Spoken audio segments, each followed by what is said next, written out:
যেই কষ্ট, যে আঘাত তুমি মানুষকে দিয়েছ, যেই বেইমানি তুমি মানুষের সঙ্গে করেছ, মানুষের যে বিশ্বাস নিয়ে তুমি বিশ্বাসঘাতকতা করেছ, একটা কথা অলওয়েজ মাথায় রাখবা, আমি আসিফ হুজুর গ্যারান্টি দিয়ে তোমাকে লিখে দিলাম, যারা মানুষের সঙ্গে বেইমানি করেছ, চিট করেছ, বিশ্বাস নিয়ে খেলেছ, প্রতারণা করেছ, মানুষকে আঘাত দিয়ে চূর্ণ বিচূর্ণ করে দিয়েছ, যতক্ষণ পর্যন্ত এই কষ্ট দিয়ে তুমি নিজে না যাবা ততক্ষণ পর্যন্ত তোমার মৃত্যু হবে না।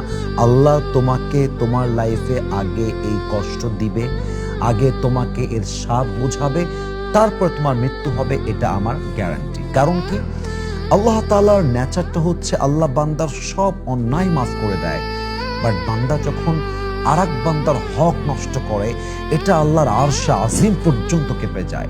এটা এত বড় পাপ, এটা এত বড় অন্যায় যে বান্দার কবরে যাওয়ার পরে সমস্ত আযাব মাফ হয়ে যায়, বাট এই একটা আযাব, মানুষকে আঘাত দেওয়া, মানুষকে অকারণে কষ্ট দেওয়া, মানুষের বিশ্বাসে আঘাত করা, মানুষের সঙ্গে বেইমানি করা, এই আঘাতটা যাকে আপনি দিয়েছেন সে যদি আপনাকে ক্ষমা না করে, আপনার কবরে it will never be forgiven. এটা কখনো ক্ষমা হবে না যতক্ষণ পর্যন্ত সে মানুষটা ক্ষমা না করবে যাকে আপনি আঘাত দিয়েছেন। এজন্য আমি সবাইকে বলবো, যে যাকে আঘাত দিয়েছেন ক্ষমা চান, যার সঙ্গে যে বেইমানি করেছেন ক্ষমা চেয়ে নেন। কিয়ামতের দিন যদি এই বান্দা দাঁড়িয়ে যায় আপনার বিরুদ্ধে, আপনার সমস্ত আমল নিমিষেই বরবাদ হয়ে যাবে। আমি সবাইকে আবদার রাখবো, বিশ্বাস বড় দামি জিনিস।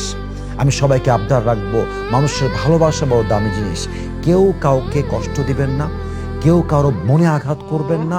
মানুষের মনে আঘাত করা যে কত বড় পাপ, মানুষের বিশ্বাস নিয়ে খেলা যে কত বড় পাপ, একটা মানুষ যদি জানতে পারতো, বুঝতে পারতো, ফিল করতে পারতো, রিয়েলাইজ করতে পারতো, আমি কসম করে বলতে পারি, এটা বোঝার পরে, জানার পরে কেউ কখনো কাউকে এক চুল পরিমাণ বিশ্বাসে আঘাত করতে পারতো না। এটা জানার পরে, বোঝার পরে কখনো কেউ কাউকে চুল পরিমাণ ইচ্ছাকৃত মনে আঘাত দিয়ে কথা বলতে পারতো না।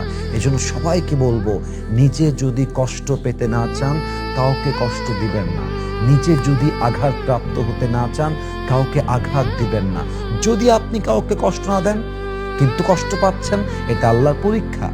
আপনি কারো বিশ্বাস ভাঙেন নাই, মানুষ আপনার বিশ্বাস ভেঙেছে, আল্লাহর পরীক্ষা। কিন্তু আপনি বিশ্বাস ভেঙেছেন, তাই আপনার সঙ্গে বেইমানি হয়েছে। এটা পরীক্ষা না, এটা আযাব। আল্লাহ বোঝাচ্ছে, দেখ কত স্বাদ এইটার ভিতরে আছে। আল্লাহ বোঝাচ্ছে, দেখ মানুষের মন ভাঙলে কত আযাব আসে। আল্লাহ বোঝাচ্ছে, দেখ বেইমানি করলে কত শাস্তি আমি আল্লাহ দিতে পারি।